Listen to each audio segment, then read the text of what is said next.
بھائی مجلس کے آداب میں سے ایک بات یہ ہے کہ حضور اکرم صلی اللہ علیہ وسلم کے مجلس میں صحابہ جو ہیں اس طرح مل مل کے بیٹھتے تھے کہ بیچ میں کوئی جگہ نہیں ہوتی تھی. کتابوں میں یوں آتا ہے کہ اتنے مل مل کر بیٹھتے تھے کہ اگر ان کے سروں پر چادر بچھا دی جائے تو درمیان میں جھول نہیں پڑتی تھی. اس لیے ہر بھائی اپنی جگہ سے اٹھ کر اپنی جگہ کی جو جگہ ہو اسے پر کر لو، قریب آ جاؤ. اپنے نبی کی بات کو مانیں گے، نبی کے طریقے پہ چلیں گے تو اللہ ہمارے دلوں میں ہدایت کا نور داخل کرے گا. اللہ قرآن پاک میں یہی کہہ رہے ہیں وَإِن تُطِيعُوهُ تَهْتَدُوا. پیارے نبی اگر آپ کی اطاعت کریں گے، آپ کی بات کو مان کر چلیں گے تو انہیں ہدایت مل جائے گی، ہدایت کا نور دل میں اتر جائے گا. اس لیے بھائی اپنی مرضی پر چلنا نہیں چاہیے دین کے کاموں میں.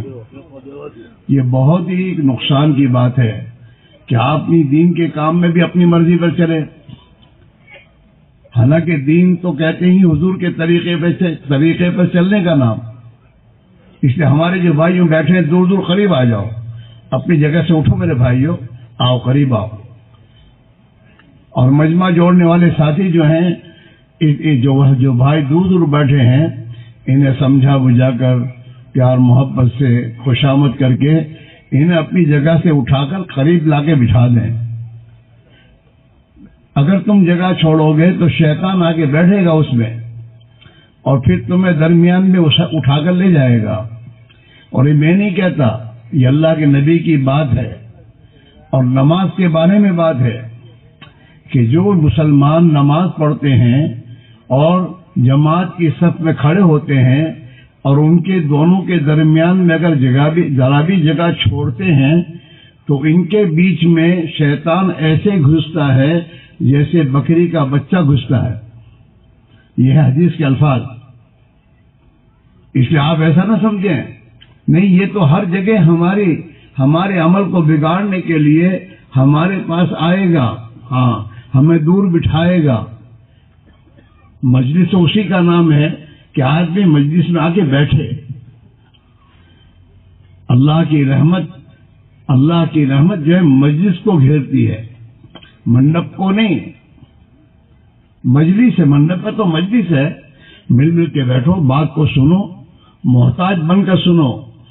ہاں اللہ تعالی جس کے اندر طلب نہیں ہوتی اللہ اسے دیتا نہیں ہے. ہاں یہ کتابوں میں ہے اور نبی کی سیرت میں ہے. اللہ کے پیارے نبی علیہ الصلوۃ والسلام کو ابو طالب نے کتنا ساتھ دیا، ہاں بہت ساتھ دیا، لیکن ایمان کی طرف دل میں نہیں تھی. تو حضور پاک علیہ الصلوۃ والسلام نے ابو طالب کا جب انتقال ہو رہا تھا تو ان کے قریب جا کر بیٹھ کر یہ کہا ہے کہ چچا میرے کان میں آپ کلمہ پڑھ لیجئے تاکہ میں قیامت کے دن آپ کا سفارشی بنوں.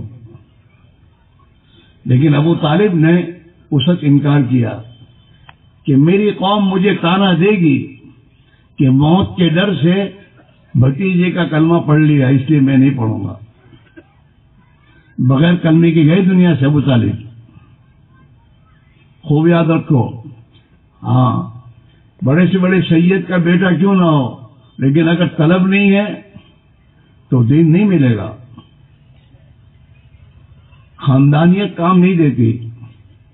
نبی کا بیٹا ہونا کام نہیں دیتا. حضرت نوح علیہ الصلوۃ والسلام کا بیٹا ہے، نبی ہے.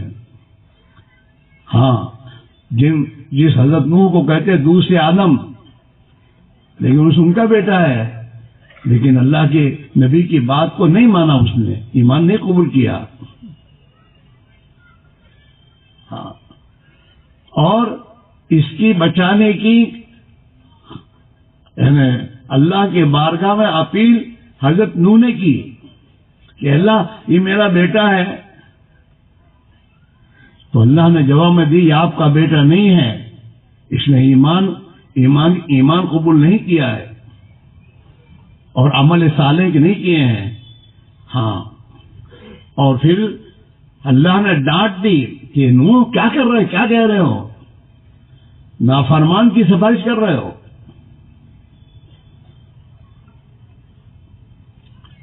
اس علماء نے لکھا ہے بڑے سے بڑا بزرگ ہو اور اس کے پاس کوئی نافرمان گناہ کرنے والا سفارش لے کے جائے کہ میں پریشان ہوں میرے لیے دعا کیجیے. اگر انہوں نے اس اللہ والے نے اس کو اپنے گناہوں سے توبہ نہ کروائی اور گناہوں کی زندگی سے توبہ کی نہ کہا اور اس کے کہے بغیر اگر دعا کرے گا تو اس کی ولایت خدا سلب کر لے گا.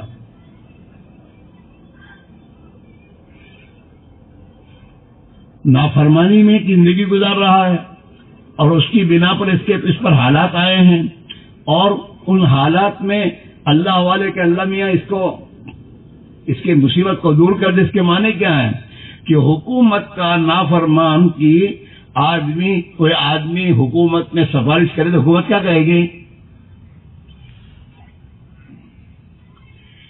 ہاں، اس لیے کوئی بھی آدمی دعا کے لیے کہے تو پہلے بٹھاؤ کہ بھائی یہ پریشانیاں یہ مصیبتیں ہمارے اعمال کی بنا پر آئی ہیں، بھائی اپنی زندگی کے رخ کو ٹھیک کرو، گناہوں سے توبہ کرو، نمازوں کی پابندی کرو، اللہ کے پیارے نبی کے طریقے میں زندگی لاؤ.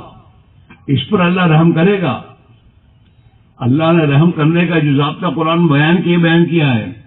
ہاں، اطیعوا اللہ واطیعوا الرسول لعلکم ترحمون. تم اللہ کی اطاعت کرو اور اللہ کے پیارے نبی حضرت رسول اللہ صلی اللہ علیہ وسلم کی اطاعت کرو تو تاکہ تم پر اللہ تعالی رحم کرے.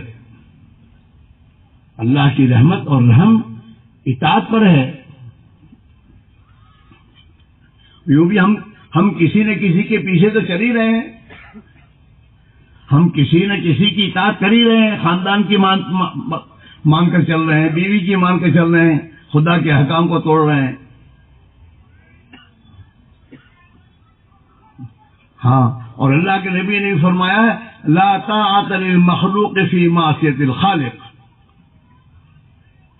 کہ اللہ کی نافرمانی کسی بھی انسان اور کسی مخلوق کی بات مان کر قبول نہیں کی جائے گی، چاہے باپ ہو، چاہے میرے دوست ہو، اپنا کوئی بھی بڑے سے بڑا ہو ذمہ دار، لیکن اللہ کے نافرمانی کا کہہ رہا ہے تو اس کو نہیں مانا جائے گا، کوئی بھی ہو. اس لیے میرے بھائی میرے عزیز ہو، اپنے اطاعت ماننا لاؤ، لیکن اللہ اور اللہ کے رسول کی مانو. آج ہم نے اپنی نفس کی اطاعت اتنی کی ہے اور اللہ کے ماں سوا کی بات کو مانتے مانتے ہم نے اللہ کو نافرمانی کرنا شروع کر دی. ہم آزاد ہو گئے اور اتنے آزاد ہو گئے ہیں کہ اللہ کے رسول کی بات کو بھی نہیں مانتے. اس کے لیے تمام مصیبتیں ہیں. یہ جو پریشانیاں ہیں آج مسلمان دنیا کی قوموں کو سلامتی کا پیغام دیتا تھا. حضرت صحابہ دنیا کی قوموں کے پاس جا کے کہتے تھے اسلم تسلم، اسلام قبول کر لو تمہیں سلامتی کی زندگی مل جائے گی، سلامتی میں آ جاؤ گے. آج آپ دیکھیے مسلمان کا محلہ ہے لیکن مسلمان کے محلے میں مسلمان کی جان محفوظ نہیں ہے، مسلمان کا مال محفوظ نہیں ہے اور مسلمان کی ماں بہو بیٹی کی عزت آبرو محفوظ نہیں ہے، کیونکہ اسلام نہیں زندگی میں. حالانکہ سب مسلمان ہیں اور مسلمان کے گھر میں جا کے چوری کرتا ہے، مسلمان کے ماں بہو بیٹی کی عزت کے پر ہاتھ مار رہا ہے. جب اسلام زندگی میں نہیں ہوگا تو نہ جان محفوظ، نہ مال محفوظ، نہ عزت اور آبرو محفوظ. ہاں، یہ کہنے سے نہیں کام چلے گا. مزہ ماحول بہت بگڑے لو سے نام سے یہ چھوڑ دو. ماحول بگڑا کیوں ہے اس کی علاج کی طرف آؤ. حضور پاک علیہ الصلوۃ والسلام کے زمانے میں آپ کی تشریف آوری سے پہلے صحابہ کی زندگی میں کتنا بگاڑ تھا. ایک دوسرے کے دشمن تھے اور دشمنی میں سال تک آپس میں جنگ لڑتے تھے. ان کی عزت آبرو خطرے میں تھی، جہالت کی زندگی تھی. ہاں،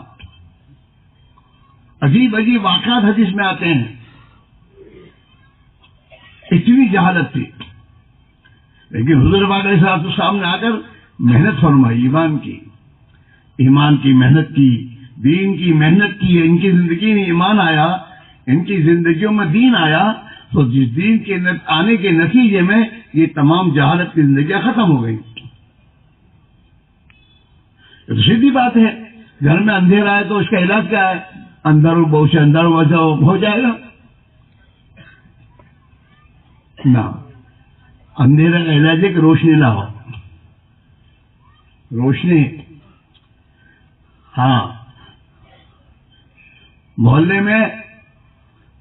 میں اندھیرا ہی اندھیرا ہے کہ کیا ہے؟ کیا گورنمنٹ ہے کنیکشن کا پیچھے کا چم کا پیچھے کہ بلو نہیں بھری آ تو بلو بھرو، بلو بھرشو تو کنیکشن આવી જશે અને મોહલ્લામાં રોશની આવી જશે, અંધારું જશે. کہتے نہیں کہتے ہیں. یہی بات تبلیغ میں ہم کہہ رہے ہیں کہ یہ جو کتنی پریشانیاں ہیں ماں باپ اولاد کے درمیان میں، میاں بیوی کے درمیان میں، خاندان کے درمیان میں، اور ہر حال دن بدن پریشانیاں بڑھتی ہی جا رہی ہیں. اس کی وجہ کیا ہے؟ اس کی وجہ یہ ہے کہ زندگیوں میں اللہ کی اور اللہ کے رسول کی نافرمانیاں بڑھتی جا رہی ہیں. اے بھائی، اے چھوکرو، اب نہیں جان دو، بیٹھ جاؤ. نہیں، بالکل نہیں. کیوں آگے بیٹھے تھے اندر؟ کھیل بنا رکھا اجتماع کو.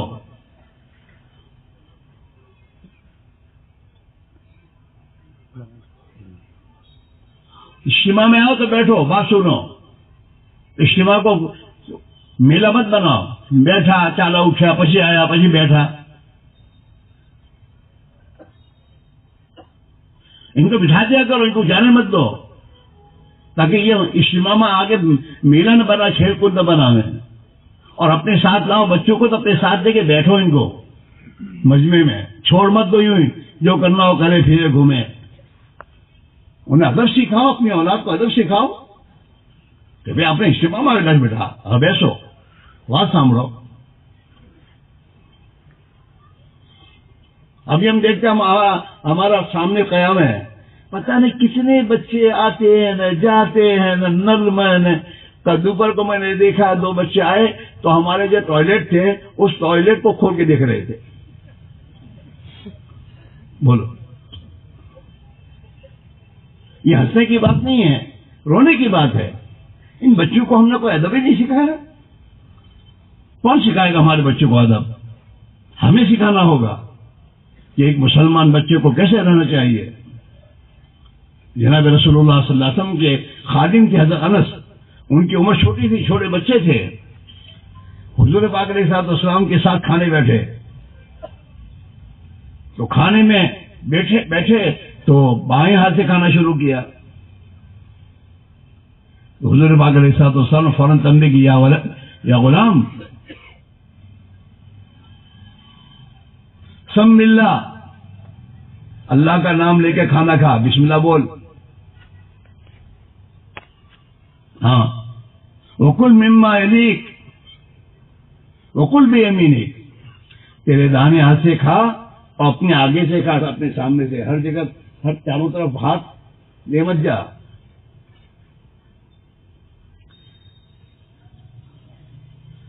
ہمارے بچوں کا مدرسہ تو ہمارا گھر ہے،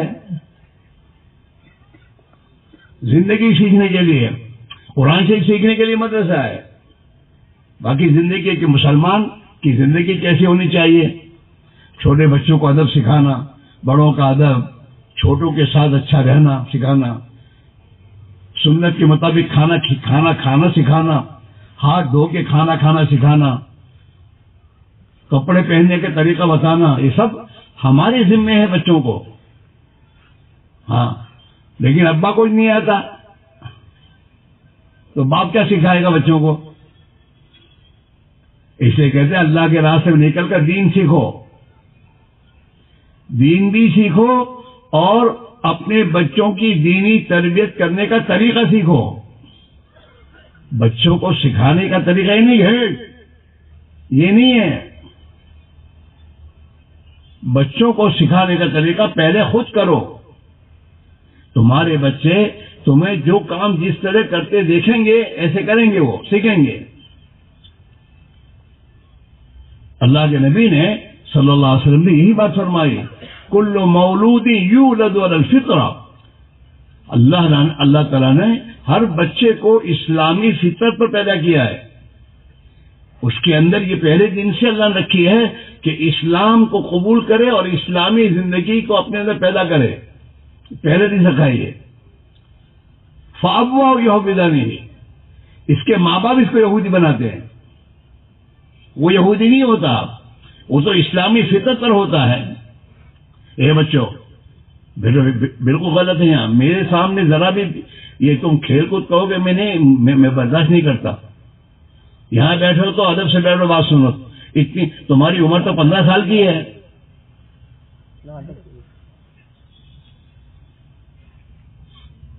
اگر وہاں سیدھا نہ رہنا پڑا تو یہاں آ جا۔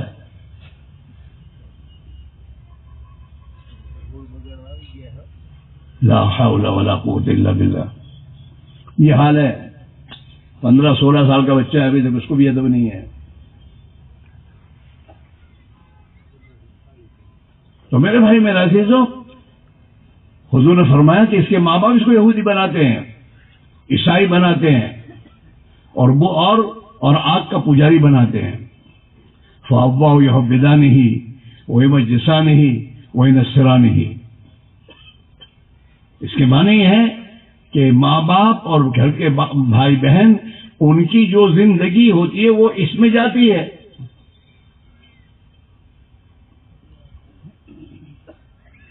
ماں باپ گجراتی بولتے تو بچہ کون سا کیا بولتا ہے؟ گجراتی، وہ گجراتی سنتا ہے۔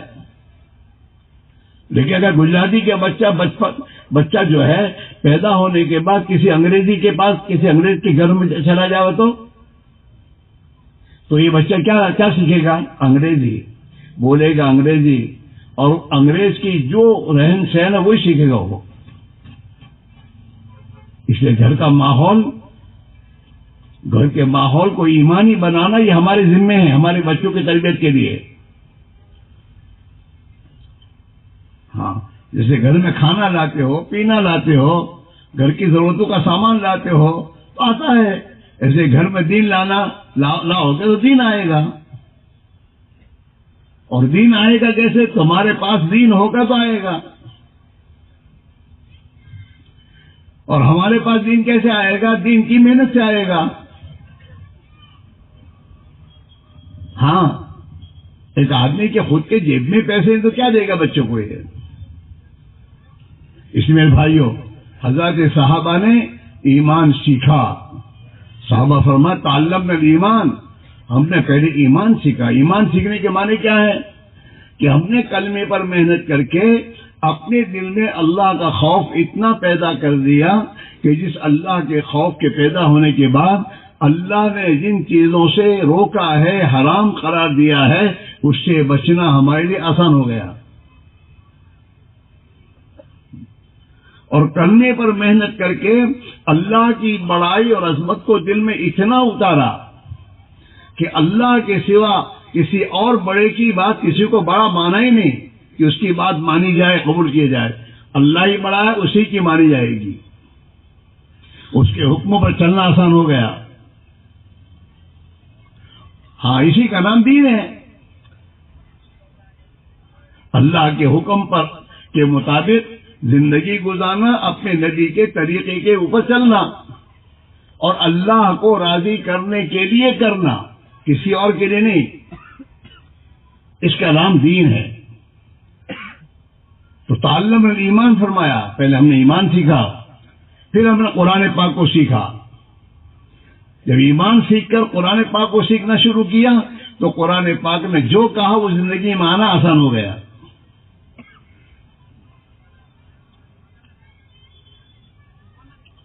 اس لیے میرے بھائی میرے عزیزو، یہ دعوت کی محنت اس کے لیے، آپ حضرات کو گھر سے نکالنے میں ہمیں کہیں مزہ نہیں آتا میرے بھائیوں، لیکن بات ایک ہی ہے کہ جو چیز سیکھنی ہے وہ چیز اس کے میدان میں، اس کے ماحول میں ہی سیکھی جائے گی۔ غفلت کے ماحول میں آدمی رہے اور دین آئے نہیں آئے گا۔ ہاں، حضور پاک علیہ الصلوۃ والسلام نے اپنی امت کی ایمانی اور دینی تربیت کے لیے مسجد نبی، جو اللہ کے نبی کی مسجد تھی، اس میں محنت کو زندہ کیا ہے. ایک دین کی محنت اعمال ہے، جن اعمال کے اندر آدمی جب لگتا ہے تو اس کے نتیجے میں اس کے دل کی حالت صحیح ہوتی ہے. ایمان آتا ہے، خوف خدا آتا ہے، آخرت کا فکر آتا ہے، موت اور مابعد موت کی زندگی کا دھیان آتا ہے اس کے دل میں. اور جب یہ چیز اس کے دل میں آ جاتی ہے تو پھر اس کے لیے اللہ کے حکموں پر چلنا آسان ہو جاتا ہے. پھر آدمی اپنے گناہوں کو چھوڑ دیتا ہے. وہ جانتا ہے اس گناہوں کا انجام کیا ہے، کہ اگر ان گناہوں کو کرتے کرتے میں مر گیا تو میری قبر کا کیا ہوگا. اللہ کے نبی نے فرمایا جو لوگ نمازیں چھوڑتے ہیں اور نمازیں چھوڑ کر دنیا سے جاتے ہیں تو قبر میں ان کو عذاب ہوتا ہے. آپ کتابوں پڑھیے جس کی، اس کی قبر تنگ ہو جاتی ہے، اس کی پسلیاں آپ گھس جاتی ہیں، فرشتے اس کے قبر میں آگ بچھا دی جاتی ہے، یہ حدیث میں ہے. اور فرشتے اسے مارتے ہیں. قبر کے چھوڑنے پر یہ تمام عذاب ہیں، نماز کے چھوڑنے پر. اللہ کے نبی کا فرمان ہے، سچ ہے. اسے کتابوں میں آتا ہے کہ حضرت عثمان غنی رضی اللہ تعالیٰ عنہ جب کسی قبر کے پاس سے گزرتے تھے تو اتنا روتے تھے کہ ان کی داڑھی تر ہو جاتی تھی. وہ قبر کے حالات کو سوچتے تھے کہ قبر میں اکیلا ہوں گا، میں قبر میں اندھیرا ہوگا، قبر میں اندھیرا ہوگا. قبر کی منزل پہلی منزل ہے. آدمی تھوڑی دیر سوچے کہ میں نے قبر کا کیا میں نے انتظام کیا ہے کہ میری قبر میں روشنی ہو، میری قبر میں اللہ مجھ پر رحم فرما دے، میری قبر جنت کا باغ بنا دے. اللہ کے نبی نے فرمایا ہے القبر روضۃ من ریاض الجنہ او حفرۃ من حفر النار، کہ قبر جنت کے باغوں میں سے ایک باغ ہے یا جہنم کے گھروں میں سے ایک گھڑا ہے. وہ آدمی کے اعمال پر ہوگا.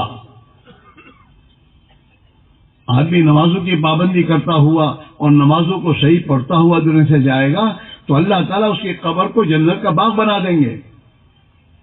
ہاں، ایسے لوگوں کے اللہ کے نبی نے فرمایا جب ایسے لوگ قبر میں سلائے جاتے ہیں، چھوڑے جاتے ہیں، اور لوگ جب انہیں دفن کر کے جاتے ہیں تو اللہ تعالیٰ شانہ ان کے قبر کو اتنا وسیع کر دیتے ہیں جتنا نظر دور سے جاتی ہے. وہ قبر 3 فٹ نہیں رہتی. اور ان کے پاس 2 فرشتے آتے ہیں، بشیر و مبشر. 2 فرشتے آتے ہیں اور 2 فرشتے آ کے کہتے ہیں نم کنومت العروس، سو جاؤ تم. جیسے دلہن اپنے پہلی رات کو اپنے کمرے میں آرام سے سوتی ہے، اسے فکر ہے کہ میرے میاں کے بغیر مجھے کوئی نہیں اٹھائے گا، ایسے سو جاؤ. اس کی جنت میں اس کے قبر میں جنت کی 77 کھڑکیاں کھول دی جاتی ہیں. ہاں، وہاں سے ہوا آتی ہے. فرشتے ہاں جنت کا ریشم کا میرے دوستوں گدا بچھا کر اسے سلا دیتے ہیں، اب سو جاؤ. اور وہ قیامت تک سوتا رہے گا. ہاں، جاگنا ہو جاگ لے آسمان کے سائے تلے. ابھی دنیا کی زندگی میں جاگ، رات کو اٹھ، تہجد پڑھ، ہاں اللہ سے رو، اپنی زندگی کو ٹھیک کر. ہاں تو پھر کیا ہوگا؟ حشر تک سوتا رہے گا خاک کے سائے تلے. پھر اللہ تعالیٰ تجھے قبر میں میٹھی نیند سلا دے گا. جاؤ. حدیثوں میں آتا ہے میرے دوستوں کہ وہ لوگ جو دنیا میں اللہ کی مان کر اطاعت کے ساتھ نمازی، پرہیزگار اور تقوی والی زندگی گزارتے ہیں، اللہ کے حکام والی زندگی گزارتے ہیں، جب ان کی موت کا وقت قریب آتا ہے تو ملک الموت ان کی روح نکالنے کے لیے 500 فرشتوں کی جماعت لے کے آتے ہیں. 500 فرشتوں. اور ہر فرشتے کے پاس گلدستہ ہوتا ہے، جیسے آپ لوگ اپنے آفسوں میں وہ پھول کا دوستے رکھتے ہو نا، اسے گلدستہ کہتے ہیں. ان کے ساتھ گلدستہ ہوتا ہے، اور اس گلدستے میں 20 قسم کے 20 کلر کے پھول ہوتے ہیں، اور ہر پھول میں الگ خوشبو ہوتی ہے. ہاں، یہ فرشتے اس مرنے کے چاروں طرف بیٹھ جاتے ہیں اور اس کے ساتھ محبت سے اس کے جسم پر اپنے ہاتھ رکھتے ہیں. اور ملک الموت علیہ الصلوۃ والسلام اپنے پاس اپنے ساتھ جنت کا ریشمی رومال، اور جنت کا ریشمی رومال میں جنت کی خوشبو مشک عنبر اندر ہوتا ہے، وہ لے کر آتے ہیں. پھر اس کے تھوڑی کے یہاں وہ رکھتے ہیں، اسے سکھاتے ہیں، اور سکھا کے کہتے ہیں اے مبارک روح، چلو اس جنت کی طرف جس میں اللہ نے تمہارے لیے قسم قسم کے پھل اور دیے ہیں، اور اس کو دکھایا جاتا ہے. وہاں سے لے کر جنت تک آپ کھول کر دکھایا جاتا ہے. آج کی دنیا میں دیکھنے کی کوئی تکلیف نہیں ہے. آج تو قریب قریب سب کیا کیا دنیا میں آ گیا ہے، ہر چیز آسان ہے. تو وہ جنت میں دیکھتا ہے. جنت میں کیلوں کے درخت، بیری کے درخت، جنت کے غلمان، بچے، خدمت کرنے والے، وہ سب دکھایا جاتا ہے کہ ہم تمہیں وہاں لے جائیں گے، چلو. ہاں، قرآن میں اللہ نے اس کو تذکرہ کیا ہے، ان الذين قالوا ربنا الله ثم استقاموا تتنزل عليهم الملائكة الا تخافوا ولا تحزنوا وابشروا بالجنة التي كنتم توعدون. کہ جو لوگ دنیا میں اپنے دل میں یہ یقین رکھتے ہیں، یقین بناتے ہیں کہ ہمارا پالنہار، ہماری ضرورتوں کا پورا کرنے والا تو ایک اللہ ہے، ہماری ضرورتیں پوری کرنے والا ایک اللہ، عزت دینے والا، ذلت دینے والا، حفاظت کرنے والا، نفع نقصان کا مالک ایک اللہ ہے، وہی ہے ہمارا رب. تو ایک اللہ ہے، ہمیں کھلاتا وہی ہے، ہمیں پلاتا وہی ہے. ہماری دکانوں میں ہماری روزی وہ دیتا ہے تو ہمارے پاس آتی ہے، ورنہ دکان کرنے والا دکان کرتے کرتے بعض مرتبہ دیوارہ نکالتا ہے. ہاں، یہ ہماری آنکھوں کا دھوکہ ہے کہ ہم دکان سے پلتے ہیں، ہم کاروبار سے پلتے ہیں، ہمیں فلاں دیتا ہے تو ہم کھاتے نہ. اللہ رب ہے اور وہ دیتا ہے، اور وہاں سے روزی ملتی ہے. ہاں، ان الذین قالوا ربنا اللہ، بے شک جن لوگوں کی زبان کے بولیے ہمارا رب تو کون ہے؟ اللہ ہے. ہماری دنیا کی ضرورتیں پوری کرنے والا ایک اللہ ہے، وہی ہے. اور اسی کی قدرت سے یہ سب اللہ نے بنایا ہے. اس پوری کائنات کو اللہ نے اپنی قدرت سے بنایا ہے، اور اللہ نے ہمیں بھی اپنی ماں کے رحم میں اپنی قدرت سے بنایا ہے.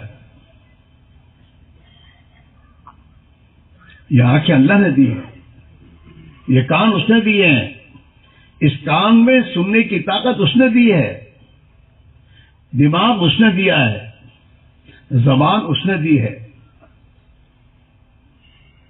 منہ میں 32 دانت اس نے دیے ہیں، سب اسی نے دیا ہے. اور اسی نے ہمارے لیے اس پوری کائنات کو پیدا کیا ہے. زمین کو اس نے پیدا کیا ہے، اور زمین میں اناج اگانے کی طاقت اسی نے پیدا کی ہے، اور زمین سے غلہ وہی اگاتا ہے، اور وہی اللہ اس غلے کی حفاظت کرتا ہے، اور وہی اللہ پھر اسے بوریوں میں ہمارے گھروں پہنچاتا ہے. اگر وہ نہ پہنچائے تو کوئی نہیں پہنچا سکتا. اسی اللہ تعالی شانو ہمیں سمجھانے کے لیے بعض مرتبہ حالات لاتے ہیں کہ کھڑی کھیتیاں ہیں اور اوپر سے برف باری کر کے ختم، کہ تمہارے ہاتھ میں نہیں، ہمارے ہاتھ میں. اسے قرآن میں اللہ کہہ رہا ہے، او کسانوں، تم زمینوں میں کھیتی کرتے ہو تو اس زمین سے غلہ کون اگاتا ہے؟ اللہ اگاتا ہے. افرائیتم ما تحرثون انتم تزرعونه ام نحن الزارعون،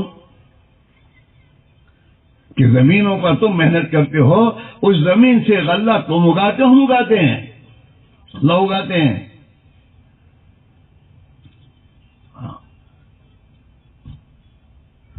ایسے میں دوستو ہمارے کاروبار میں ہمارے پاس جتنے اسباب ہیں اللہ کے دیے ہوئے ہیں، ہمارے نہیں ہیں، اور وہ اسباب اللہ نے ہمیں دیے ہیں اسی لیے کہ اللہ اب ہمارا امتحان کرنا چاہتا ہے کہ تم اللہ کو رب مانتے ہو یا اپنے کاروبار سے اپنی ضرورتیں پورا کرنے کا یقین تمہارے دل میں ہے. جو اللہ کو رب مانے گا وہ دکان میں جھوٹ نہیں بولے گا، جو اللہ کو رب مانے گا وہ دکان میں اللہ کے نبی کے طریقے کو نہیں چھوڑے گا. ایسا نہیں ہے کہ جیسے میں چلے ایسے کرنا چاہیے، نہیں، بالکل نہیں. اللہ رب ہے، وہی پالنے والا ہے، اور وہ ہر حال میں ہمیں روزی دے گا. ہم جب اللہ کے نافرمان ہوتے ہیں پھر بھی وہ ہماری دکانوں کو روزی دیتا ہے، تو اگر ہم اللہ کی فرما بردار اور اطاعت کے ساتھ زندگی گزاریں گے تو اللہ نہیں دے گا، ضرور دے گا، اور برکت کے ساتھ دے گا. ہر آدمی کو روزی اس کی مقدر کی ملتی ہے، اس کی سوچ سے نہیں ملتی، اس کی مقدر کی ملتی ہے. چاہے وہ ایمان والا ہو چاہے ایمان والا نہ ہو. دنیا میں دنیا کی اکثریت بے ایمانوں کی ہے جن کے پاس ایمان نہیں ہے، لیکن جن کو اللہ نے پیدا کیا ہے دنیا میں ان کی مقدر کے ساتھ پیدا کیا ہے، اور مقدر میں اس کے جو کچھ لکھا ہے اس کی مقدر کی روزی وہ اللہ انہیں مقدر کی روزی دیتا ہے، چاہے وہ اللہ کے فرما بردار نافرمان ہو. لیکن مقدر کی روزی دینے کے دو طریقے، ایک ہے اللہ مقدر کی روزی خوش ہو کر دے. جب اللہ مقدر کی روزی خوش ہو کر دے گا تو وہ روزی اور وہ میرے دوست مال اس کے لیے رحمت بنے گا، اور اس میں خدا برکت اتارے گا، اور اللہ تعالیٰ اسے خوش ہو کر دے گا، اور اس کے تمام کام اس کی مقدر کی روزی میں اللہ اس کے تمام کام بنا دے گا. اور جو اللہ کے نافرمان ہیں ان کو بھی مقدر کی روزی تو اللہ دینے والا ہے، لیکن ناراض ہو کر دے گا. ناراض، جیسے ہمارا کوئی بچہ نافرمان ہوتا ہے تو ہم اس کو دیتے ہیں گلے کھا ہو، راضی کو نہیں دیتے. ہم نہیں دیتے، اس کے ماں باپ دے دینا، اس کو خرچی دے دینا، ناراض ہو کے دے رہے ہیں. اللہ تعالیٰ ناراض ہو کر ان کو ان کی مقدر کی روزی دیتا ہے، اور اس روزی میں برکت نہیں ہوتی، بے برکت کی وہ روزی ہوتی ہے. کیا مطلب؟ چاہے وہ کروڑ پتی کا باپ بن جائے لیکن اس کے مسئلے اٹکتے رہیں گے، اس کے مسائل حل نہیں ہوں گے اس میں. اور اس دنیا کو اللہ اس کے لیے عذاب بنائے گا، مال عذاب بنے گا اس کے لیے. اللہ کے پیارے نبی کی دعاؤں میں ہے اللہم انی اعوذ بک من مال یکون علی عذابا، اے اللہ میں تجھ سے اس مال سے پناہ مانگتا ہوں جو مال میرے لیے عذاب بنے. ومن ولد یکون علی وبالا، اور ایسی اولاد سے پناہ مانگتا ہوں جو اولاد میرے لیے وبال بنے. ہوتا ہے نا، جس گھر میں اولاد ہے لیکن اولاد وبال بنی ہوئی ہے، کہنا نہیں مانتا، چوروں کے ساتھ رہتا ہے، ہاں کاروبار میں مغزماری کرتا ہے، وبال بنا ہوا ہے، وبال بنی ہوئی اولاد. آپ نے پناہ مانگی کہ ایسی اولاد سے پناہ مانگتا ہوں جو وبال بنے، اور ایسے مال سے پناہ مانگتا ہوں جو میری عذاب بنے. آج عذاب ہے، آج عذاب بنا ہوا ہے مال.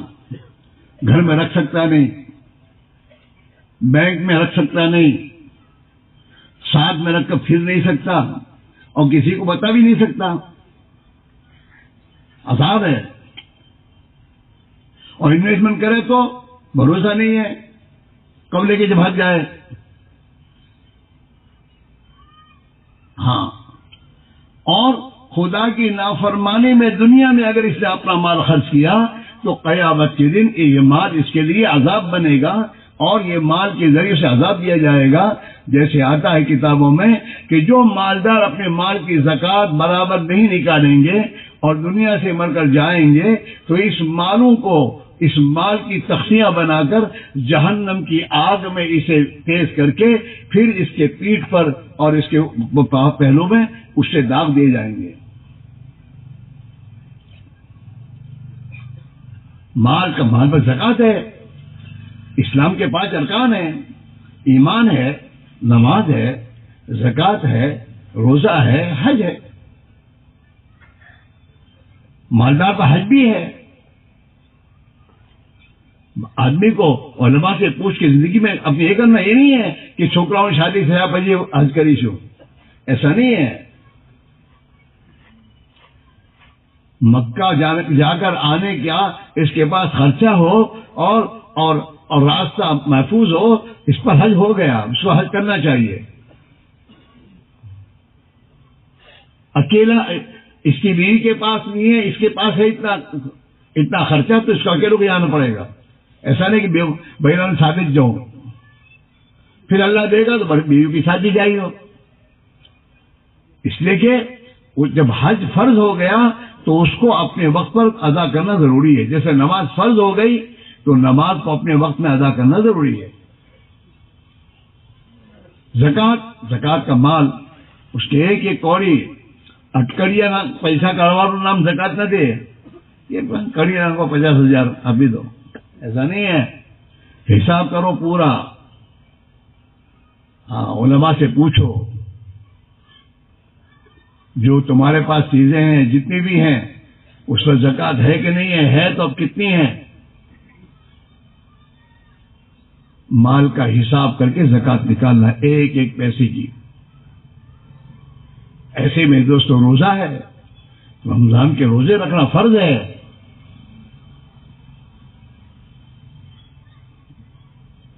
اس لیے میرے بھائی میرے عزیزو، یہ زندگی اللہ نے دی ہے، یہ دنیا کی زندگی جینے کے لیے نہیں ہے. دنیا کی زندگی تو ایک دن مرنا ہے، موت کے لیے ہے. ہاں، ایک مسافر کی طرح ہمیں دنیا میں، اور یہ بھی پتہ نہیں کتنے دن رہنا ہے، کب آ جائے موت.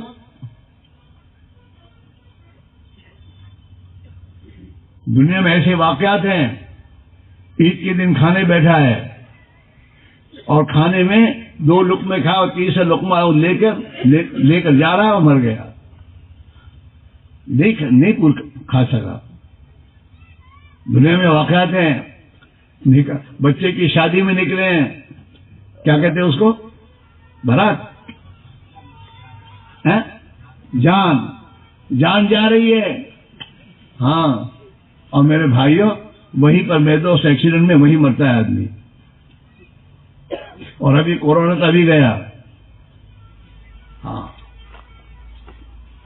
ہر ایک آدمی کہ کب موت آ جائے. اس میں بہت سے بچے ہوں گے کورونا میں،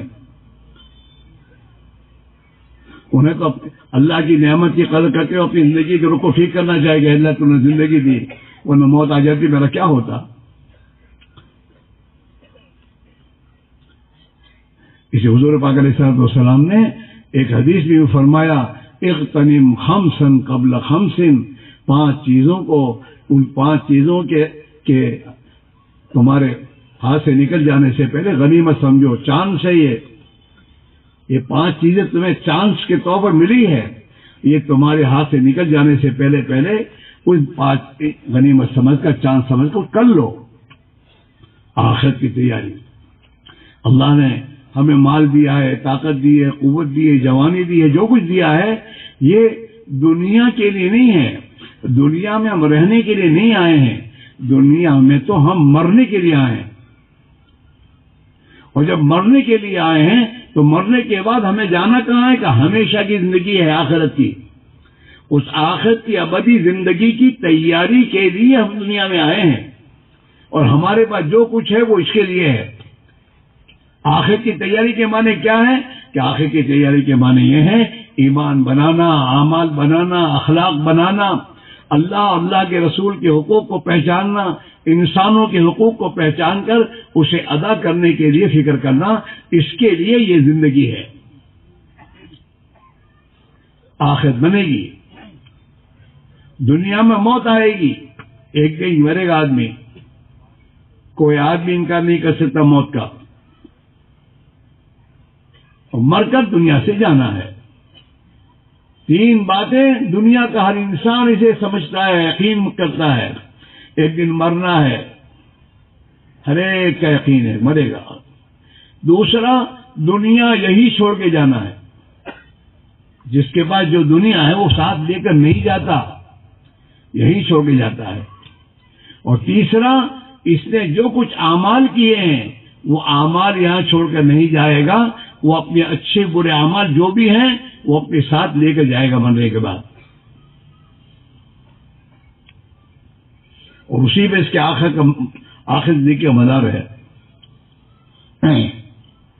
حضور پاک علیہ الصلوۃ والسلام نے ایک جگہ مثال دے کے سمجھایا کہ آدمی اور آدمی کا مال، اولاد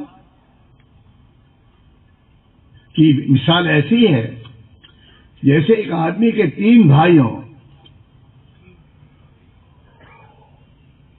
ہاں، اس آدمی کے 3 بھائیوں میں جب اس کی موت بہت قریب آیا تو اس نے ایک بھائی کو بلایا کہ بھائی میرا وقت جانے کا آ گیا ہے، میں جا رہا ہوں، تو میری کیا مدد کرے گا؟ تو اس بھائی نے کہا کہ جب تک تو دنیا میں ہے، بیمار ہے، تو میں تیری دعوادارو کروں گا اور تیری خدمت کروں گا، لیکن جب تو مر جائے گا تو پھر میں تجھے قبر میں پہنچا دوں گا، اتنا میں تیرا ساتھ دوں گا. حضور فرمایا یہ اس کے رشتے دار ہیں، اس کی اولاد ہے. اسے دوسرے بھائی کو بلایا کہ اس بھائی نے تو یہ کہا تو کیا میری مدد کرے گا؟ اس بھائی نے کہا بھائی میرا تیرا معاملہ تو موت تک ہے، یہاں تو مرے گا میں کسی اور کے سب پاس چلا جاؤں گا. فرمایا اس کا مال ہے، مال آدمی کے ساتھ جاتا نہیں، ابھی تو مرنے کی تیاری ہوتی ہے، اس وقت سے گھڑی وغیرہ نکالنا شروع کر دیتے ہیں گھر والے، اور کسی اور کا ہے. اسی حضور نے فرمایا آدم کا بچہ کہتا ماری میرا مال، اس کا مال کون سا ہے کہ اس کا مال جو کھا کر ختم کیا وہ اس کا مال، پہن کے جو پرانا کر دیا یہ اس کا مال، اور اللہ نے اگر توفیق دی ہے کچھ اللہ کے نام پر خرچ کر دیا دنیا میں، یہ آخرت میں اس کا مال ہے، باقی اس کا مال نہیں کسی اور کا ہے.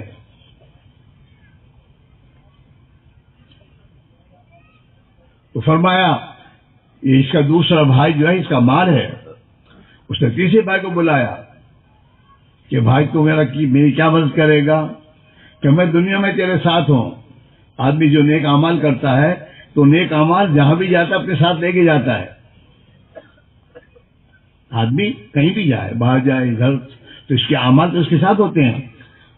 لوگ اس کے کہتے نیک آدمی ہوتا تو لوگ اپنے پاس بٹھاتے ہیں، اچھے آدمی کو لوگ بٹھاتے ہیں، گھر میں لے جاتے ہیں، سفر میں اس کے ساتھ، حضر میں اس کے ساتھ، گھر بھی اس کے ساتھ. کہ میں دنیا میں تیرے ساتھ ہوں، جب تیری موت ہوگی تو موت کے بعد قبر میں بھی تیرے ساتھ ہوں، یہاں تک کہ تجھے جنت میں داخل کرنے تک میں تیرے ساتھ رہوں گا. حضور فرمایا بتاؤ کون سا بھائی بہتر ہے؟ کہ حضور یہ پہلے دو تو کسی کام کے نہیں. اصل تو یہی ہے عمل، آدمی کی زندگی عمل. دنیا میں بھی لوگ اس کے پیسے کوریوں کو نہیں دیکھتے. کروڑ پتی ہو اور اس کے بچے کی شادی اسے کرنی ہو نا تو لوگ دیکھتے ہیں چھوکرانی زندگی کے بیچ ہے. اگر شرابی ہو تو کوئی بلڑکی دے گا؟ ارے بولو کہ کروڑ پتی چھوکرو تو پن چھ جگاری અને شرابی تو کوئی لڑکی نہیں دے گا. اور ایسے کو کوئی معاملہ بھی نہیں کرے گا کاروبار کا کہ یہ کیا دے گا، یہ تو جوگر میں ہار جائے گا. اور تمہارے بچے اسکول میں داخل کرنے جاتے ہو نا تو سرٹیفکیٹ مانگتا ہے کہ اسکول سے آیا ہے، اور اس سرٹیفکیٹ میں کچھ نہیں دیکھتا، وہ دیکھتا ہے چال چلگت کیوی. اس چال چلگت پہ میرے دوست لال سیرا ہے تو کوئی داخل کرے گا کہ نہ بھائی ہماری اسکول میں جگہ نہیں. تو دنیا میں بھی انسان کی کیریکٹر کو اور عمل کو دیکھا جاتا ہے، تب اس سے معاملہ ہوتا. اللہ کے ہاں بھی عمل پر ہی فیصلہ ہوگا. قرآن پاک میں اللہ تعالیٰ شانوں نے اسی کو کہا ہے، قل اعملوا، اے محمد صلی اللہ علیہ وسلم ان سے کہیے ایک عمل کرو، اللہ تمہارے عمل کو دیکھے گا. اچھے اعمال کا بدلہ جنت ہے اور برے اعمال کا مطلب ہے دوستو جہنم ہے. اللہ کے نبی نے قسم کھا کے فرمایا ایک مرتبہ، والذی نفس محمد بیدی ما بعد الموت لیس دار الا الجنت والنار. میں اللہ کی قسم کھا کے کہہ رہا ہوں جس کے ہاتھ میں میری جان ہے، موت کے بعد انسان کے دو ہی ٹھکانے ہیں، ان دو ٹھکانوں میں سے کسی ایک ٹھکانے میں اس کو جانا ہے، یا تو جنت ہے یا جہنم ہے، تیسرا ٹھکانہ نہیں ہے. اس آخرت کی ابدی زندگی کے لیے میں دوسری زندگی ہے. ہمارے پاس مال پیسے اولاد جو کچھ اللہ نے دیا سے دیے کہ ان اپنے ایمان کو بناؤ، اپنے اعمال کو بناؤ، اپنی اولاد کو دیندار بناؤ، اور اپنی زندگی کو اللہ کے حکموں کے مطابق جناب رسول اللہ صلی اللہ علیہ وسلم کے طریقے پر زندگی گزار کر آؤ. ہم تمہاری زندگی آخرت کی بن جائے گی. اگر تم نے اپنے ایمان نہیں بنایا، اپنے اعمال کو نہیں بنایا، اپنے اخلاق و کریکٹر کو نہیں بنایا، اور دنیا میں خواہشات اپنی جی کی چاہتوں پر چلتا رہا آدمی، خواہشات جو چاہا کھایا، جو چاہا پیا. میرے دوستو جہاں چاہا مال خرچ کر دیا. ہاں اپنی میرے دوستو شان بتانے کے لیے 5 اسٹار میں جا کے کھانا کھایا. تو یہ مال خرچ کرتے کر دیا اس نے، لیکن قیامت کے دن یہ میرے دوست اس کے لیے وبال بنے گا. ایمان جس کے پاس ایمان نہیں ہے اس کے لیے تو جہنمی ہے. ہاں جنت میں جانے کے لیے ایمان شرط ہے، ایمان کے بغیر آدمی جنت میں نہیں جائے گا، اور جس کے پاس ایمان نہیں ہے اس کے لیے جہنم ہے. ہاں ہمیشہ کی تکلیف ہے، ہمیشہ کی اللہ کی ناراضگی ہے، ہمیشہ کے لیے عذاب ہے. اس لیے میرے بھائی میرے عزیزو، یہ زندگی اللہ نے دی اس لیے اپنے آپ کو دیندار بناؤ، ایماندار بناؤ، اللہ والا بناؤ. مال والے بننے میں کوئی میرے دوستو کوئی کمال نہیں ہے. مال والا بننے میں چوری کرتے کرتے آدمی مالدار بن جاتا ہے، دھوکے دے دے کے لوگ مال جمع کر لیتے ہیں. مالدار بننا کوئی کمال کی بات نہیں ہے میرے دوستو. ہجرے میں دوستو مانگتے مانگتے مالدار بن جاتے ہیں. ہاں اب دیکھیں، نہیں اللہ چاہتا ہے میرا بندہ ایماندار بنے. ایماندار مالدار، ایماندار دکاندار، ایماندار جاگیردار. ہاں ایماندار، پہلے ایماندار. اپنے آپ کو ایماندار بنانا، اپنے آپ کو اللہ کا بندہ بنانا، مخلوق کا بندہ نہیں، مخلوق کا غلام نہیں، اللہ کا غلام. اپنے آپ کو اپنے نبی کا غلام بنانا کہ میں تو اپنے نبی کا غلام ہوں، میرے نبی نے جو فرمایا مجھے وہ کرنا ہے. یہ زندگی محنت سے آتی ہے، اور اس زندگی کے ساتھ آدمی جب دنیا میں زندگی گزارتا ہے اور جب اس کی موت کا دن آتا ہے تو اس کے لیے اللہ کے یہاں سے بشارتیں ہیں. اور قبر میں خدا قبر کو جنت کا باغ بنا کر اس کی قیامت تک زندگی گزرے گی میرے بھائیوں. اور مرنے کے بعد جب حساب کا دن ہوگا تو اللہ تعالیٰ شان ہو یہ نمازی ہے، اللہ کا نیک بندہ بن کے جی رہا ہے، اور دنیا میں اس نے اپنے آپ کو اللہ کی دینداری کے ساتھ زندگی گزاری ہے تو اللہ تعالیٰ بھی خوش ہو کر اللہ تعالیٰ شانوں اسے جنت میں داخل کر دے گا، اور قیامت کے دن کہے گا یا عبادی لا خوف علیکم اليوم ولا انتم تحزنون، او میرے بندو، اللہ کہے گا او میرے بندو آج تمہیں کوئی ڈر نہیں ہے اور کوئی غم نہیں ہے، ادخلوا الجنت انتم وازواجکم تحبرون، تم اور تمہاری بیویاں جنت میں داخل ہو جاؤ۔ ہاں، الذین آمنوا بآیاتنا وکانوا مسلمین، اللہ کے بندے کون ہیں؟ الذین آمنوا بآیاتنا وکانوا مسلمین، جو دنیا میں اللہ کی قدرت پر ایمان اور یقین رکھتے تھے اور اللہ کی اطاعت کی زندگی گزارتے تھے۔ مسلمان کے معنی ہے پابند، مسلمان کے معنی کیا ہے؟ اللہ کے حکم کا پابند، تابع دار، نبی کا تابع دار۔ الذین آمنوا بآیاتنا وکانوا مسلمین، دنیا میں یہ مسلمان تھے، اللہ کے فرما بردار تھے، ہاں اللہ کے نبی کے فرما بردار تھے، یہ ہمارے بندے ہیں۔ ان بندوں سے کہے گا اللہ میاں جنت میں داخل ہو جاؤ، اب تمہیں کوئی بھی نہیں ہے۔ تو آخرت میں میرے دوستو ہماری زندگی میں اللہ کا ہمیں کامیاب کرے گا، اور دین اور دیندار بننے میں اللہ دنیا کی زندگی بھی ہماری خوشحال بنائے گا، اللہ کا وعدہ ہے۔ ہاں، من عمل صالحا من ذکر او انثى وهو مؤمن فلنحيينه حیاة طیبہ، جو بھی مرد عورت اپنے ایمان کو بنا کر اپنے آپ کو اللہ کی اطاعت اور زندگی میں چلائیں گے، اللہ ان کو خوشحال زندگی دے گا، خوشحال زندگی، حیات طیبہ، برکت والی زندگیاں، گھروں میں دلوں میں الفت اور محبتیں ہوں گی اور ہمدردیاں ہوں گی، ایک دوسرے کی خیر خواہی چاہنے کے جذبے ہوں گے۔ ہاں، ایسی زندگی اللہ دنیا میں دے گا، دنیا کی زندگی بھی خوشحال، اور مرنے کے بعد مزے اڑائیں گے۔ اس زندگی کو سیکھنے کے لیے کہہ رہے ہیں جماعت میں، نبی والی محنت میں اپنے آپ کو لگاؤ۔ اللہ کے نبی نے ایک محنت کی ہے جس سے ہمارا ایمان بنے گا، ہمارے اندر اخلاق آئیں گے، ہمارے اندر اللہ کی ابدیت آئے گی، اور ہم بھلے انسان بن کے دنیا میں جیئیں گے، جس پر اللہ تعالیٰ شانہ ہماری دنیا کی مصیبتیں پریشانیوں سے ہمیں نکالے گا، اور اللہ تعالیٰ ہمیں خوشحال زندگی دے گا اور تنگیوں سے نکالے گا، دنیا میں عزت دے گا۔ اولیاء اللہ کو اللہ نے عزت دی، دنیا میں لاکھوں اولیاء اللہ گزرے ہیں، ان کو اللہ نے عزت دی، کس بنیاد پر دی؟ کہ وہ اللہ والے بنے، وہ مال والے نہیں بنے، وہ اللہ والے بنے۔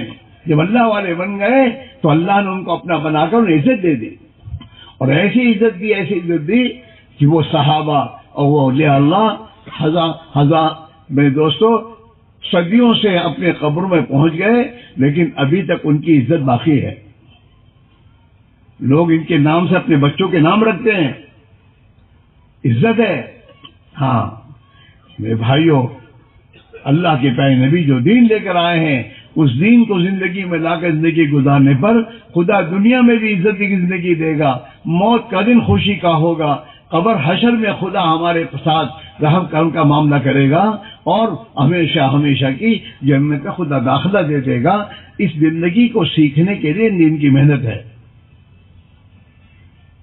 ہم اللہ کے بندے بن کر کاروبار میں جائیں، اللہ کے بندے بن کر میرے دوستو ہم گھر میں رہیں، اللہ کے بندے بن کر ہم اپنے کاروبار میں رہیں۔ یہ ایک زندگی سیکھنے کا نام دین کی محنت ہے۔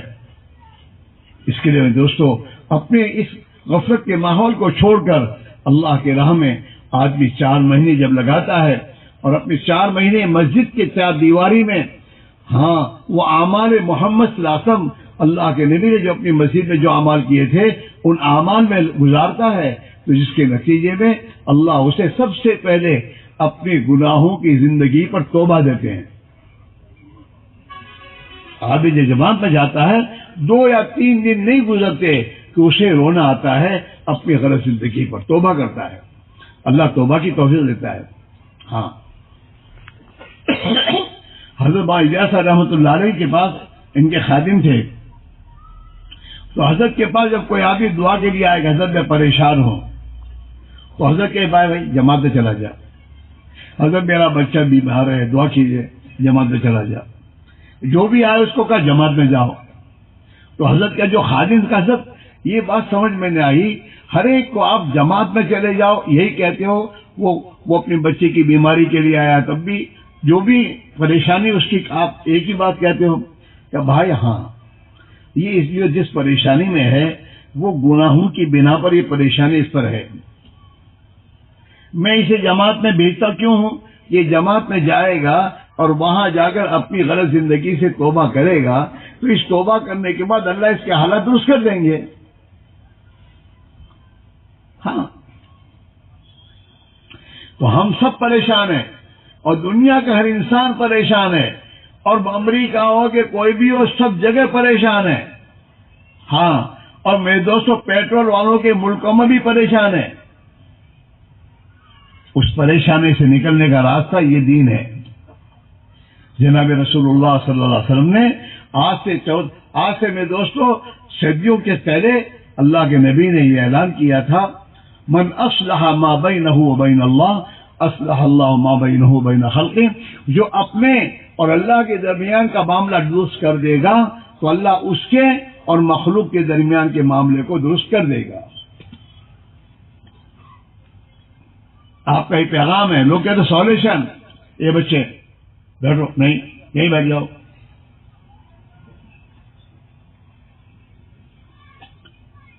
لوگ کہتے بھائی سولوشن ٹینشن بہت ہے، اینو سولوشن کو ہے تمہارے پاس ہے، پرابلم دارے دارے بچتا جائے سے کوئی سولوشن۔ تو اللہ کے نبی نے 1300-1400 سال پہلے اس کا سولوشن بتایا ہے۔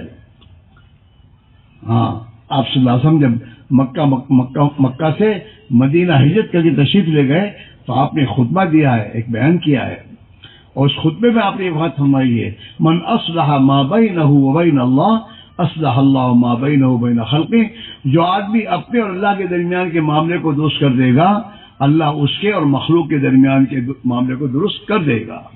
یہ سولوشن ہے، ہماری یہی سولوشن ہے۔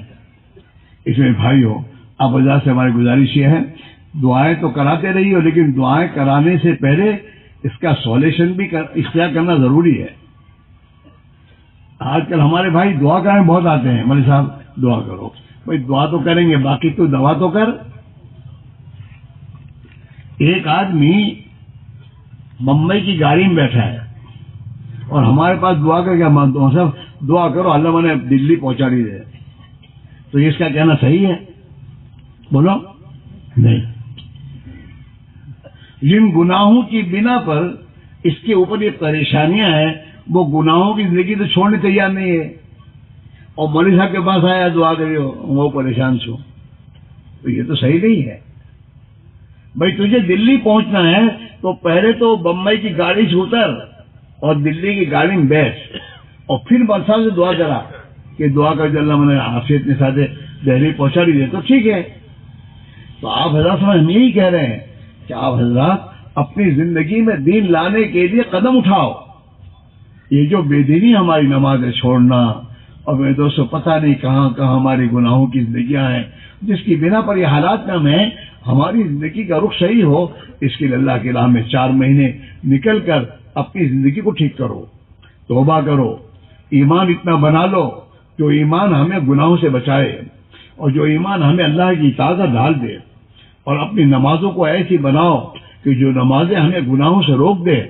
اس لیے کہ اللہ نے قرآن پاک میں یہ بات کہی ہے، ان الصلاۃ تنہی عن الفحشاء والمنکر، بے شک نماز انسان کو بری اور بے حیائی باتوں سے روکتی ہے۔ ہم نماز پڑھتے ہیں اور نہیں رکتے، اس کا معنی ہماری نماز صحیح نہیں ہے۔ ایک آدمی 50 سال سے نماز پڑھ رہا ہے، جھوٹ نہیں چھوڑ رہا، 50 سال سے نماز پڑھ رہا ہے اور اپنی زندگی کی رخ کو ٹھیک نہیں کر رہا، اس کے معنی کیا ہے؟ اس کے معنی کہ نماز صحیح نہیں ہے۔ ہاں صابن تو میل صاف کرنے کے لیے ہے۔ اب ایک آدمی صابن لایا اور اس نے کپڑے پہ لگا، کپڑا صاف نہیں ہو رہا، کیا کہو گے کہ صابن میں مسٹیک ہے، صابن صحیح نہیں ہے، ہماری نماز صحیح نہیں۔ جماعت کا نکل کر کلمہ بنانا، ایمان بنانا، نماز صحیح کرنا، اپنی 24 گھنٹے کی زندگی کو نبی کے طریقے پر گزارنا سیکھنا، اور اپنے آپ کو غفلت سے نکال کر اللہ کی یاد کرنا۔ آج ہم اور اللہ کو بھولے ہوئے ہیں، سب اللہ کا دیا ہو لیکن اللہ کو یاد نہیں کرتے۔ ایک آدمی کو اگر ہمیں ایک جوڑی کپڑا دیتا ہے تو ہم کہاں بولتے ہیں ہمارا بھائی پیلوش، ہمارا بھائی مغلش، اور اللہ نے یہ سب دیا اس کو تو اللہ کا تو شکر مانتا ہی نہیں، اللہ کو بھولا ہوا ہے۔ اس غفلت سے نکلنا، اللہ کی یاد اور ذکر کے ذریعے اللہ کا دھیان زندگی میں لانا کہ اللہ ہے، اللہ ہی سب کچھ مجھے دے رہا ہے۔ ہاں، اور میرے بھائیوں، اپنے اخلاق کو بنانا۔ اخلاق دیکھو، آدمی نمازی پرہیزگار اپنے آپ کو بنا تو دیتا ہے لیکن بندوں کے حقوق کے بارے میں بہت بھول کرتا ہے۔ بندوں کے حقوق کے بارے میں بڑی بھول ہوتی ہے۔ اس سے قیامت کے دن اللہ تعالیٰ شانو اپنے حقوق کے بارے میں تو معافی کا دروازہ کھول دے کہ میرے حقوق معاف میرے، لیکن بندوں کے حقوق کے بارے میں معاف نہیں کرے گا۔ کسی کو ستایا، کسی کو دبایا، بیوی کے ساتھ ہمارے معاملہ کیسے ہیں، ہاں اس کے ساتھ ہماری زندگی کا حال کیا ہے، ہم اپنے خاندانوں کے ساتھ ہمارا معاملہ کیا ہے، ہمارے نوکروں چاہوں کے ساتھ ہمارا معاملہ کیا ہے۔ میرے بھائیوں، اگر ہم نے مخلوق کے حقوق مارے ہیں تو قیامت کے دن میرے بھائیوں آدمی بہت ہی مشکل میں پڑ جائے گا۔ اللہ کے نبی نے اسی لیے فرمایا مسکین ہے وہ آدمی، میری امت کا مسکین کون؟ کہ میری امت کا مسکین وہ ہے جو دنیا سے نیکیاں لے کر پہاڑ، اتنی نیکیاں لے کر آئے گا کہ پہاڑ دب جائیں لیکن کسی کو مارا، کسی کو ستایا، کسی پر ظلم کیا۔ ایسے لوگوں کے حقوق، اس پر لوگ اپنے حقوق مانگیں گے اور اس کی نیکیوں سے لوگوں کے حقوق ادا کیے جائیں گے یہاں تک کہ اس کی نیکیاں ختم ہو جائیں گی اور لوگوں کے حق باقی رہ جائیں گے اور اس کی وجہ سے اس کو جہنم میں ڈال دیا جائے گا۔ فرمایا میری امت کا مسکین تو یہ ہے۔ اس کے لیے میرے دوست موت سے پہلے موقع ہے، ہاں موقع ہے۔ اب تک زندگی غیر گزری، اس کی توبہ کرنے کا موقع ہے اور اپنی زندگی کو صحیح رخ پر لانے کا موقع ہے۔ ہاں، آدمی جیسی زندگی گزارے گا اسی حال میں مرے گا۔ ہاں، اگر ہم اور آپ اللہ کی اطاعت والی زندگی گزاریں گے، نبی والی محنت کے ساتھ زندگی گزاریں گے تو یہ نبی والی محنت کرتے کرتے ہماری موت آئے گی۔ اگر میں دوست اسی دنیا کے پیچھے اور میں تو غلط زندگی گزارنے، اپنی جی کی چاہتوں اور خواہشات کی زندگی گزارتے موت آئے گی تو میرے دوستوں آپ بھی اسی حال میں اٹھایا جائے گا۔ اسی میرے بھائیوں، آپ وجہ سے ہماری گزارش یہ ہے، اب تک ہم نے غلط زندگی گزاری، ہم میں ہر ایک آدمی کو اپنا حساب پتہ ہے، میری زندگی کیسے گزر رہی ہے، میری راتیں کہاں گزر رہی ہیں، اللہ نے مجھے مال دیا، میں نے مال کہاں لگایا ہے، میری جوانی کہاں گزر رہی ہے، ہر ایک کو پتہ ہے۔ میرے بھائیوں، ہم نے اب تک جو بھی کیا ہے، اللہ کو ناراض کیا ہے، اس کے لیے اللہ نے ہمیں موقع دیا ہے کہ ہم توبہ کریں اور اپنی زندگی کے رخ کو ٹھیک کرنے کے لیے اللہ کے دین کی محنت پہ اپنے آپ کو لگائیں۔ الحمدللہ اللہ کے ہزاروں بندے ایسے ہیں جنہوں نے اللہ کے راستے وقت لگایا، زندگی ان کی بن گئی، انہوں نے اپنے آپ کو صحیح رخ پر لائے اور میرے دوستوں دنیا میں ان کے ذریعے خیر پھیلنا شروع ہو گئی علاقوں میں، ملکوں میں۔ میرے بھائیوں، ہم اور آپ بھی اللہ کی راہ میں نکلیں گے، اللہ تعالی ہم سے کام لے گا، ہمیں اپنا بندہ بنا لے گا، ہمیں اپنی زندگی کا رخ ٹھیک کرنے کی توفیق عطا فرما دے گا اور ہمارے ذریعے ہمارے بچوں کو، ہمارے خاندانوں کو انشاءاللہ دین ملے گا اور دنیا میں جتنے ملکوں میں جہاں جا کر وقت لگاؤ گے وہاں اللہ دین زندہ ہونے کا ہمیں ذریعہ بنائے گا اور قیامت کے دن نبی والی محنت کرتے کرتے دنیا سے جائیں گے تو اللہ تعالی ہمارا حشر اپنے نبی صلی اللہ علیہ وسلم کے ساتھ ہمارا حشر فرماوے گا۔ اس لیے بھائی دوستو سب کے سب طے کرو کہ اب آج سے نبی والی محنت کو اپنی ذمہ داری، اپنی ضرورت سمجھ کر انشاءاللہ موت تک کریں گے۔ ارے کرو گے، لیکن شیطان کرنے دے گا نہیں، شیطان ہمیشہ ٹلوائے گا، ابھی نہیں پھر ہاں، اور اسی میں آدمی کی موت آ جاتی ہے۔ اور اگر تم اللہ کے بھروسے پر طے کر لو گے تو اللہ مدد فرما کر تمہیں شیطان کی جال سے نکال کر اللہ اپنے راستے کی محنت کی توفیق عطا فرما دے گا۔ اس کے لیے آسان شکل یہ ہے کہ آدمی اللہ سے معاملہ کرے، اپنی جی سے نہیں، جی تو کبھی نہیں جائے گا۔ نفس جو ہے، نفس تو شیطان کا میرے دوست ہمارے اندر کا ہمارا دشمن، ہمارے داخلی دشمن ہے۔ اس لیے نفس کی چاہتوں پر چلنے والا کبھی نہیں ہو سکتا۔ اللہ کے اوپر نگاہ کر کے، اللہ کے بھروسے پر، اللہ کے وعدوں پر یقین، اللہ کے پیارے نبی کی دعاؤں پر یقین کہ اللہ کے نبی نے دعا کی ہے، اللہم انصر من نصر دین محمد صلی اللہ علیہ وسلم، اے اللہ جو دین محمد صلی اللہ علیہ وسلم کی مدد کرے اس کی تو مدد کر۔ اور اللہ نے قرآن پاک میں یا ایھا الذین آمنوا ان تنصروا اللہ ینصرکم، اللہ نے اپنا وعدہ فرمایا ہے، کوئی ایمان والو اگر تم اللہ کے دین کی مدد کرو گے تو اللہ تمہاری مدد کرے گا۔ دین کی مدد کرنے کے معنی کیا ہے؟ دین کو پانی پہنچانا، دین کو پانی پہنچاؤ۔ جب دین کو پانی پہنچاؤ گے دین دنیا میں زندہ ہوگا اور اللہ تعالیٰ اس کا بدلہ تمہیں دے گا اور اللہ کی مدد ہمارے ساتھ ہو جائے گی۔ لہذا میرے بھائیوں، اللہ نے آپ کو اجتماع میں پہنچایا ہے، آپ آئے نہیں ہیں، آپ کو توفیق دیا، پہنچایا ہے، اور اللہ نے پہنچایا ہے آپ کو دینے کے لیے کہ میرے بندے میرے پاس آئیں اور مجھ سے ہدایت لیں اور ہدایت کی محنت کے لیے قدم اٹھائیں۔ آپ کو اللہ نے اس لیے بلایا ہے، یہاں پہنچایا ہے۔ سردی کے دنوں میں آپ آئے ہیں، راتوں کو سردی میں آپ یہاں سوئے ہیں گزشتہ مرتبہ، یہ اللہ نے یہ تمام میرے دوستوں مجاہدے کی توفیق آپ کو اللہ نے دی ہے دینے کے لیے۔ اس لیے میرے بھائیوں، اللہ کے وعدوں پر یقین کر کہ قدم بڑھاؤ۔ اللہ تعالیٰ یہ فرماتے ہیں کہ میں اپنے بندے کے ساتھ وہی معاملہ کرتا ہوں جیسا اس کا گمان ہوتا ہے۔ ہاں، اگر میرا بندہ ایک بارش میری طرف آتا ہے تو میں اس کی طرف ایک ہاتھ بڑھتا ہوں، ایک ہاتھ آتا ہے تو میں 2 ہاتھ بڑھتا ہوں، میرے ساتھ میرے پاس چل کر آئے گا تو میں دوڑ کر لے لوں گا۔ اللہ کی مدد ہمارے ساتھ ہوگی اور اللہ ہی آسان کرے گا، اور انشاءاللہ وقت لگا کر جب اللہ تمہیں صحیح زندگی دے گا تو انشاءاللہ تم ہمیشہ ہمارے لیے دعا کرتے ہو کہ اللہ ان کا بھلا کرے۔ ان لوگوں نے ہمیں ایک راستے پر ڈالا اور ہماری زندگی کا رخ اللہ نے ٹھیک کر دیا، اور اللہ تعالیٰ تمہاری دنیا بھی بنا دے گا اور آخرت بنا دے گا۔ اس لیے میرے بھائیوں، سب بیٹھے رہو، کسی پر کوئی زبردستی نہیں ہے، ہر ایک کو اپنی آخرت بنانے کے لیے اپنے آپ کو تیار کرنا ہے۔ اگر ہم کریں گے اللہ ہماری مدد کرے گا، ہمیں اللہ دین دے گا اور دینی زندگی دے گا۔ اس کے بھائی دوستوں بیٹھے رہو، اگر ہمت نہیں ہو رہی تو بیٹھے بیٹھے دعا کرو کہ اللہ مجھے بھی ہمت دے، ہمیں بھی توفیق دے، اور ہمیں بھی تیرے نبی والی محنت کے لیے قبول فرما لے، اور امت کے ایک فرد کو قبول فرما لے، اس کی دعا کرتے رہیں۔